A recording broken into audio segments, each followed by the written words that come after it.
వచ్చి ఒకసారి వాళ్ళతోనే మాట్లాడి మరిన్ని వివరాలు కూడా తెలుసుకుందాం. నమస్తే అమ్మ, మీ పేరు? నా పేరు ట్రాన్స్జెండర్ బిర్జు. నేను కొన్ని సంవత్సరాలుగా ట్రాన్స్జెండర్ కమిటీలోనే ఉంటున్నాను. అలాగే వచ్చేసి నేను ఒక జేబీ మన కార్యక్రమంలో నేను ఒక అధ్యక్షురాలని. అలాగే అరే అఘోరిగా నువ్వు ఒక అమ్మాయి కాదు, ఒక అబ్బాయి కాదు, ఒక లేడీ కాదు నువ్వు.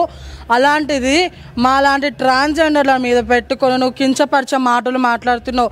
అసలుకి డాక్టర్ అంబేద్కర్ గురించి నువ్వు మాట్లాడిన అవకాశం నీకు ఎవరిచ్చారు అని ఇద్దరం నేను క్వశ్చిస్తున్నా. డాక్టర్ అంబేద్కర్ని తిట్టడం ఏంది నువ్వు? అలాగే మా ట్రాన్స్జెండర్ కమ్యూనిటీని నువ్వు కించపరిచి మాట్లాడుతున్నావు. కొడుక ఖబర్దార్ బిడ్డ, నీకు అంబేద్కర్ గారు, డాక్టర్ అంబేద్కర్ గారు ఈ దినంలో మేము అందరం ఇక్కడ పోషించి బతుకుతున్నామంటే కేవలం ఈ రాజ్యాంగం రాసిందే డాక్టర్ అంబేద్కర్ అని నేను గట్టిగా చెప్తా. ఎందుకంటే ఆయన లేనిది మేము లేము.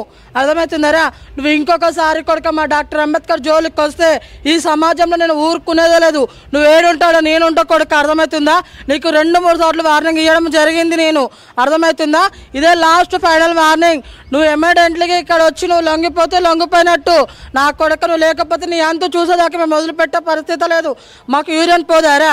నువ్వు రారా నా కొడుక? మాకు ఏ విధంగా మాకు యూరియన్ పోదు. అమ్మ, ఇక్కడ ఒక చిన్న ప్రశ్న. అసలు శ్రీనివాస్ని ఏమని పిలవచ్చు? ట్రాన్స్జెండరా, అమ్మాయా, అబ్బాయా? ఎందుకంటే లింగాన్ని అర్పించాడు కాబట్టి, సర్జరీ జరిగింది కాబట్టి ట్రాన్స్జెండర్ అనాలా? అసలు ఏమనాలి? వాడు ట్రాన్స్జెండర్ కాదు, వాడు కలియుగ కామాంతకుడు. మేము పెట్టుకున్న పేరు, వాడి పేరు కలియుగ కామాంతకుడు అని పిలవండి, అలియా శ్రీనివాసు అని పిలవండి. వాళ్ళు ఇంకో చాలా మీడియాలలో కానీ చూస్తున్నా లేడీ అఘోరి అని వేస్తారు హెడ్లైన్లు. వాడు లేడీ అఘోరి కాదు, కలియుగ కామాంతకుడు అలియా శ్రీనివాస్ అని అయ్యండి. ప్లీజ్, నేను ఒక్కడ చెప్పదలుచుకుంటున్నా. మరీ చెప్తున్నా. అరే శ్రీనివాస్గా కొడక్క, నువ్వు దొరికితే మాత్రము కుక్కను కొట్టినట్టు కొడతా. నీకు అమ్మాయిలు పడరారా? నువ్వు అమ్మాయిలు ఏ విధంగా పడరా? ఇద్దరు ముగ్గురికి పెళ్లి చేసుకుంటావు కదా నా కొడక. నువ్వు చిల్లర నా కొడక. అతను చెప్తున్నది ఏంటంటే నేను అంగాన్ని పరమశివుడికి అర్పించాను అంటున్నాడు. కానీ చిన్నప్పుడే నేను వెళ్ళిపోయాను, నాకు ఆ దేవుడి మీద మక్కువ ఎక్కువ అంటున్నాడు. కానీ 1 సంవత్సరం క్రిందటే తను ఆపరేషన్ సర్జరీ చేయించుకున్నట్టుగా కూడా తెలుస్తుంది. సమస్య కేవలము వాడు సర్జరీ దేని గురించి అయినా అంటే బై మిస్టేక్ విలేజ్లలో వెళ్ళి అమ్మాయిలను తీసుకొని వెళ్ళి శుద్ర పూజలు, ఆ పూజలు, ఈ పూజలు చేస్తుంటే ఇమీడియట్గా ఊరు వాళ్ళు పట్టుకొని మన లింగానికి కొట్టడం జరిగింది. కొట్టడం జరగడం వల్ల వాడికి ఇన్ఫెక్షన్ అయ్యింది. ఇన్ఫెక్షన్ కావడం వల్ల వాడు మా ట్రాన్స్ కమిటీకి ఎవరైతే ఉన్నారో వాళ్ళని పరిచయం చేసుకుని వాళ్ళని ఒక గురువులాగా ఎన్నుకొని వాళ్ళ దగ్గర 41 days ఉండి మేమైతే ఏ దేవుడికైతే ప్రార్థిస్తామో, ఏ దేవుడికైతే మా కులమైన మురిగిమాత పటానికి మేము పూజ చేస్తాము, ఆ దేవుడికి మొక్కుకొని వాడికి సర్జరీ అయ్యాడు. అయిన తర్వాత వాడు సర్జరీ మీరు 1 year అవుతుంది అంటున్నాడు. సర్జరీ వాడు 1 year అవుతలేదు. వాడు సర్జరీ కేవలం 9 months అవుతుంది, అంతకన్నా ఎక్కువ ఏం కాలేదు.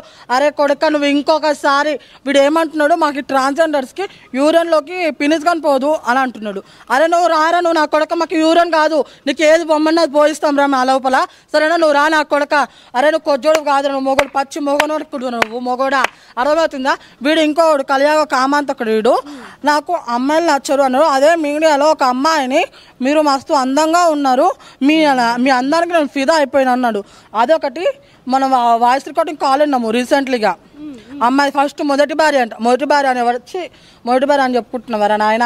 ఏడబుట్టినవరా నువ్వు? అసలుకి నువ్వు అసలు మనిషి అనతో నేను మనిషి అని పేరు